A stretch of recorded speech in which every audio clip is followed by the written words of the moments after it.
ready for a story, Katrina? Yes. Wonderful. Once upon a time, there was an MSL who thought that they had a 30-minute meeting with a KOL coming up. However, when they showed up to the meeting, they realized that they, in fact, only had a 5-minute meeting with a KOL. However, because this MSL was very thorough in their pre-meeting planning, they knew exactly what the highest priority question was that they needed to ask the KOL.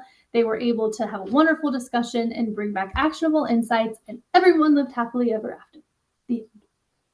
That is a beautiful story. And I'm sure one that a lot of you can relate to, where you thought you were going to have a much longer meeting with your KOL, but that got cut short for whatever reason, and you were unable to meet your meeting objectives.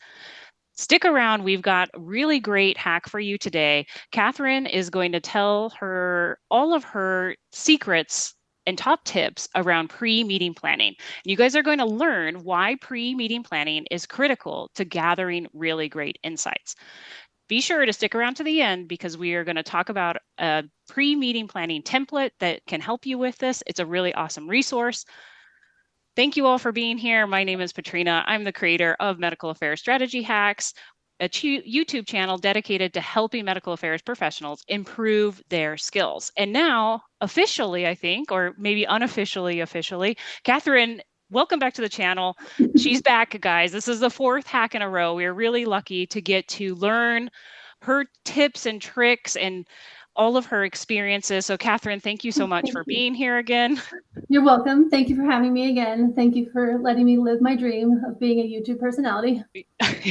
Yeah, actually, guys, now she's texting me, when are we recording this week? So she's hooked. Okay. Earlier this week, I did a podcast with Tom Caravella on the MSL Talk podcast with Richard Swank, and we discussed the MSL Insight Cycle and all of the different stages and how critical this is to deliver value in medical affairs. We talked about tips for each stage, but I invited Catherine to come back to talk a little bit more about the gathering stage. This is the one where MSLs spend the most time and obviously have the most impact because the interactions they have with their HCPs and KOLs ideally lead to insights that come back and then get analyzed, reported, and so the company can take action on. One issue that we've noticed with a lot of MSLs is that they don't pre-meeting plan. And this can impact their ability to have really effective meetings. So Catherine, let's start with a general definition of pre-meeting planning. There might be some folks that are newer to this concept, like aspiring MSLs, or maybe MSLs out there that are not doing their pre-meeting planning. Those naysayers think it's a waste of time. And we're gonna change your minds today. So listen up. Sure. So pre-meeting planning, just generally, I think when a lot of people hear that word, they're thinking, I need to get up to speed with the KOL that I'm meeting with. Haven't met with them for a while. What are they up to? And that is a huge part of it. What have they published recently? What have their speaking engagements been like lately? And this is going to tell you what they care about right now, because it could be completely different than, 4 or 6 months ago when you met with them last time. All well and good. But there's a whole other side of pre-meeting planning that is also equally important, and that's making sure that you understand and keep it top of mind of what your company's objectives are. What do your cross-functional partners care about? We find a lot of teams are given certain objectives kind of on a quarterly basis that filter down through the medical directors. These might be listening points, for example. So like a list of questions that if they come up, the medical directors care about. And both are equally important. And that's actually where I see sometimes a disconnect happening in pre-meeting planning also. Okay.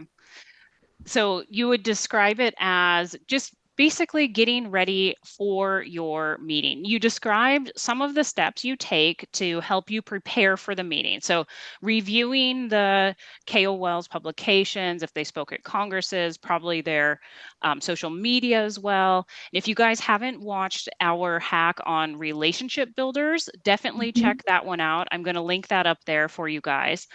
Any other things you want to add as people are thinking about how to implement pre-meeting planning?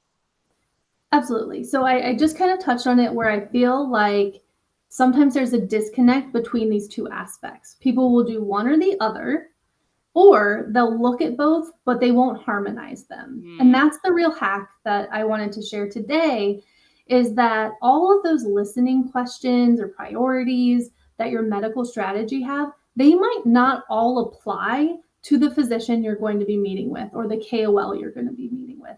And this is where pre-meeting planning is so essential. As we all know, you have a finite amount of time with that thought leader. Now, you could try to get through as many questions as you want, but then what you're going to end up with is, I mean, it could be particularly awkward conversations of like, why are you asking me about transplantation? I don't do that. And you would know that if you thought about me for a second.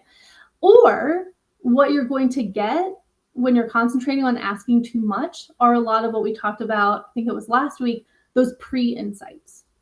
But when you are able to tailor the medical strategy to the physician or KOL that you're meeting with, you're going to be able to prioritize what you want to ask them, prioritize the data that you want to show.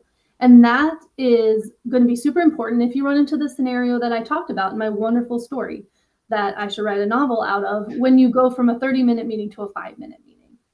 And it's going to force you, I'm going to keep talking, to think about kind of what do you need to get out of this meeting? What does the physician need to get out of this meeting? And what do you need to show them and why? I love that. And I've seen this as well, working with a number of MSL teams. MSLs tend to think, oh, I've got to ask all these questions to everybody, and not really thinking about KOL tiers, KOL interest. And I think this is a really good tip that you guys should be thinking about and writing down. What kind of information can you expect from your different types of KOLs and HCPs? This is such a great hack and kind of nuanced. A lot of new people don't really understand this. Do you have any other tips around this that you want to add? I will say, you kind of plugged this already, but having a template for your pre-meeting planning where you are physically filling something out is going to be helpful, because it's going to remind you each time to do this consistently. Because sometimes you might have less time than others and you don't want to miss any of these steps. Because the goal of it is, if the worst happens and you have only one thing you need to say to this KOL, what is it going to be? What's the money slide you're going to show? Or what's the highly impactful question you're going to ask going to be? Yeah, and you're only going to get that if you're consistent in your pre-meeting planning. I love that. And Catherine and I collaborated to create a pre-meeting planning template. Check that out on Etsy. And Catherine, one last question for you. One objection I hear from MSLs is that pre-meeting planning takes too long. Do you have any advice or thoughts on that? I have a snarky retort to that, because it reminds me of what I used to hear in grad school when we would be designing experiments. And it was always, an hour in the library will save you a month in the lab. And it couldn't be truer for KOL meetings. So I always say an hour pre-meeting planning is going to save you a month or a year in KOL meetings. Yeah, that's beautiful. And I imagine people get faster at it as well. And it's going to depend on which KOL. Has that been your experience? It's on the KOL, and it also goes back to that consistency in the pre-meeting planning that we talked about, where it becomes more like muscle memory. And if you're using something where you're doing it the same every time, you're going to be prompted. Oh no, I need to figure out what my objectives of this meeting are. I need to prioritize the questions I'm going to ask, versus just like staring at a blank piece of paper trying to remember all the steps. Yeah, and I would say it also helps your strategic thinking muscle, right? So you get better.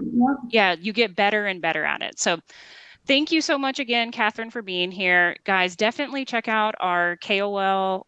Sorry, it's not a KOL template. It is a pre-meeting planning template. Too. Yeah. If you found found anything useful in this video, please be sure to like and subscribe to the Medical Affairs Strategy Hacks YouTube channel. It really helps the channel out. Catherine and I have additional tips on the Medical Affairs Value blog. I'll put that up here for you on things like pre-insights, relationship builders. There's a ton of gold over there. We're really lucky to get Catherine's expertise here. And be sure to subscribe to the newsletter. I put out content like this every week, and you can get a nice little summary email to your inbox every Monday morning. Thanks again, Catherine. Thanks, everybody. Thanks, everyone.